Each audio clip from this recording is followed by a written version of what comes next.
Good evening, everyone.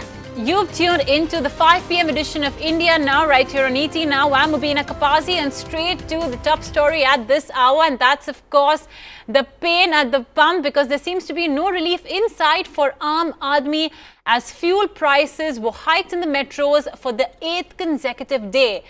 Petrol prices have now hit a record high of 84.4 rupees per litre in Mumbai, while the price has gone up by 33 paise to 76.57 in the national capital.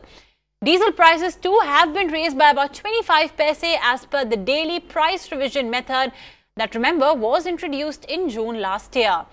Now remember, prior to the recent spell of hikes, fuel prices were more or less left unchanged for 3 weeks in the run-up to the Karnataka elections.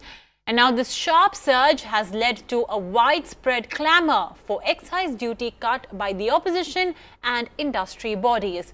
In fact, industry bodies like FICCI and ASSOCHAM have called out for immediate cut in the duties and even inclusion of petrol and diesel in GST earlier today. Meanwhile, Union Oil Minister Dharmendra Pradhan said that the government is looking at options to keep rising oil prices in check.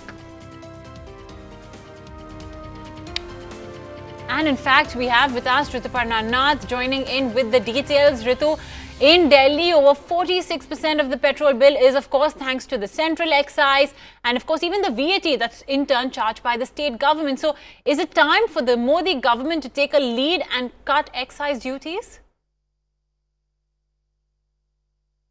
Petrol and diesel prices are at an all-time high. In fact, in India, petrol and diesel prices are higher than any of its neighbours, and petrol is costliest today in Mumbai at 80 rupees per litre, and diesel is costliest in Hyderabad at 73 rupees per litre.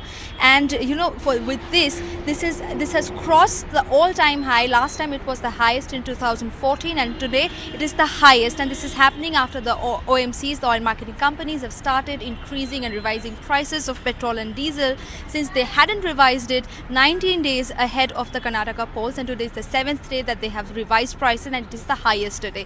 Now, this government had increased excise duty on both fuel, petrol and diesel 9 times between 2014 and 2016, and had cut down excise duty only once last year. That had cost the central exchequer dearly.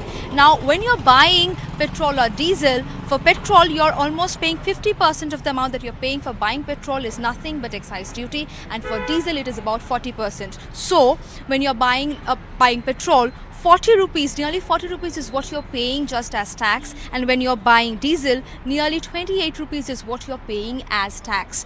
Now, the DES secretary had earlier said that there is not a possibility of an excise duty cut, and you know, the North Bloc is in a wait-and-watch mode as crude is hovering at an $80 mark, which is also a big worry for the economy as it broadens inflation, and also there is a risk of a tightening monetary policy which will also slow down the economic growth, whereas the Petroleum Minister has repeatedly asked that petrol and diesel should be brought under the ambit of GST, which has not materialized as of yet. And also he had asked states to cut down VAT, which has happened in only 4 states and nothing has happened in the other states.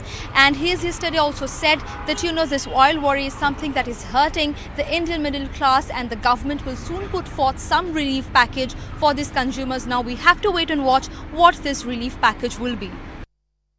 Well, yes, and that's something that I'm sure the Aam Aadmi is awaiting eagerly. What exactly is going to be that relief package? But meanwhile, the spike in petrol and diesel prices has led to sharp criticism from the opposition parties, because we have Congress accusing Modi of using fuel price as a political tool to benefit BJP during elections.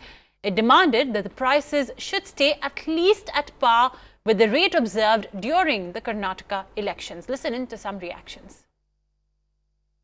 तरह के petroleum product हैं, उनका दाम सिर्फ सरकार के चाहने से कंट्रोल नहीं हो सकता। इंटरनेशनल मार्केट का मामला है, वहां से कंट्रोल होता है।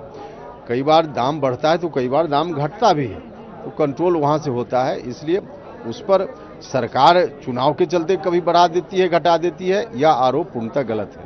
The government has many measures. It can't give excuses all the time that the petrol prices or the oil prices are by increased or controlled by the OPEC countries. I think that this the government's total failure to control the petrol and diesel prices. The petrol prices are rising day by day, and the government is totally silent on it and taking no action. And because of it, day-to-day needs are going to be little expensive now because the prices of diesel and petrol both are increasing. इसमें क्या है कि परिवहन का जो भी संसाधन चलते हैं पेट्रोल और डीजल से ही प्रभावित होता है, इससे महंगाई बढ़ रही है और किसान और मजदूर इससे पीड़ित हैं। ये देश के लिए ठीक नहीं है। If it is keep on going up like this, where is the end for this? It was 50, 60, 70, it's okay. Now that it has gone to 80 almost, but how a common people can manage with all these things, no? Well, all right, those were some interesting reactions coming in on petrol prices that have, of course, skyrocketed significantly across metros in India. Let's bring on board Mr. Tariq. He is an expert in the industry. He joins us right now on the show. Mr. Tariq, good evening. I'm sure you felt the pinch, as all of us have, in relation to the higher oil prices. In such a scenario, while on one side, of course, you have to maintain the fisc, and at the same time, you do have rising oil prices. Globally, we have seen Brent prices touch a good $80 per barrel. In such a scenario, usually, what are the options before the government? Look, when the petrol price in the international market goes up from $60 to $80, the cost of diesel, cost of petrol, let's say at the pump station, should go up by 10 rupees per litre, provided there is no tax by state or the central government on it. So as you pointed out, half the cost or more than half of the price that consumers are paying is really taxes. Today, I think what the government can, and the state government as well can do, is I think the central government should certainly cut down some of its excise duty on petrol and diesel, and the state governments, which are getting a bonanza actually when the petrol price goes up, the cost goes up by 10 rupees, state governments get 3 rupees more per litre in their VAT collection. So the VAT, they could certainly cut down the rate of VAT so that they do not lose revenue, but at least they can cut down the price of petrol by 3 rupees.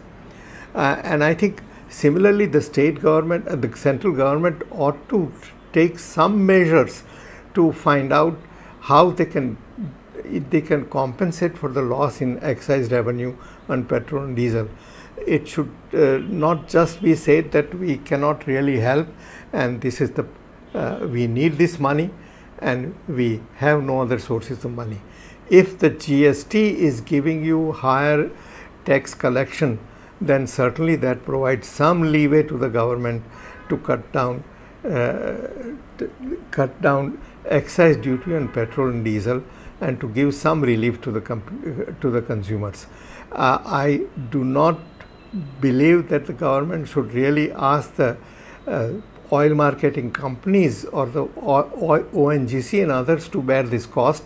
The government ought to bear it itself, because then it would really be a little bit more even and well, it should really find other ways to raise taxes and revenue to economize in some sense its expenditure and compensate and be able to bear this loss in revenue from diesel and excise, diesel and petrol excise.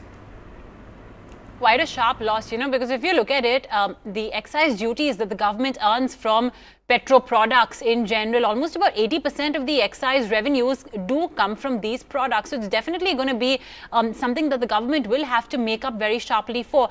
Mr. Tariq, what about inclusion in GST? Would that be, according to you, a viable solution?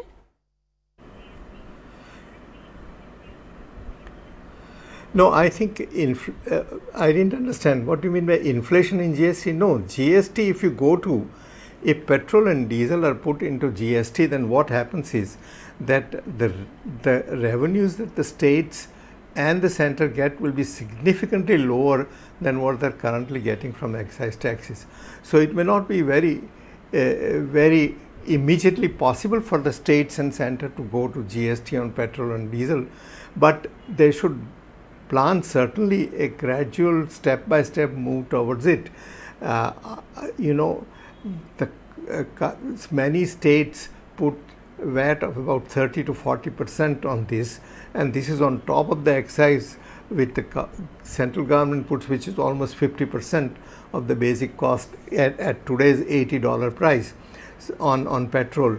So the total loss that they will get if you have a 30% VAT and it has to be shared between center and state in an equal manner, then the loss to both the central and the state governments would be significant. So I do not think an immediate move to GST is feasible from a fiscal point of view, but certainly the governments, both center and state, should plan a strategy and for moving to GST. Maybe over a period of 2 or 3 years, they should certainly do that. A gradual one, you know, because even from a revenue from VAT on petrol, from that perspective as well, states do rely a lot on that source of revenue. Mr. Tariq, what's your stance on the differential between petrol and diesel prices? Because from what I recollect, you have been quite vocal about this difference in the rates that have been charged on petrol and diesel. And, you know, you've also spoken about the difference in rates on the VAT that is being charged by different states. So what's your stance on that? Do you think it's high time that that is something that is now uniform, you know, or at least remotely uniform, you know, across the country? Yeah, I certainly believe that the large difference between petrol and diesel really distorts the economy. Many people use more diesel than they would otherwise use, and there is a strong case for reducing the disparity between diesel and petrol prices. And you could certainly at this stage even increase the excise on you know, adjust the excise relative rates between petrol and diesel to make them come somewhat closer to each other. And I believe that this would be in the interest of the economy, certainly, and it will reduce this uneconomic use of diesel. Diesel also causes a lot of air pollution, carcinogenic pollution, that is cancer-causing pollution, and therefore there is also another angle from which one could say that you should increase the price of diesel and reduce the price of petrol a little bit. Okay. Great, Mr. Tariq. It was great getting in your perspective on this entire situation. Oil is on the boil, consumers are feeling the pinch, and of course, even Mr. Tariq has said that one must consider, the government must consider decreasing the excise duty and even the VAT for that matter, and of course, slowly and steadily a plan for the gradual inclusion of petrol products into the ambit of GST. But of course,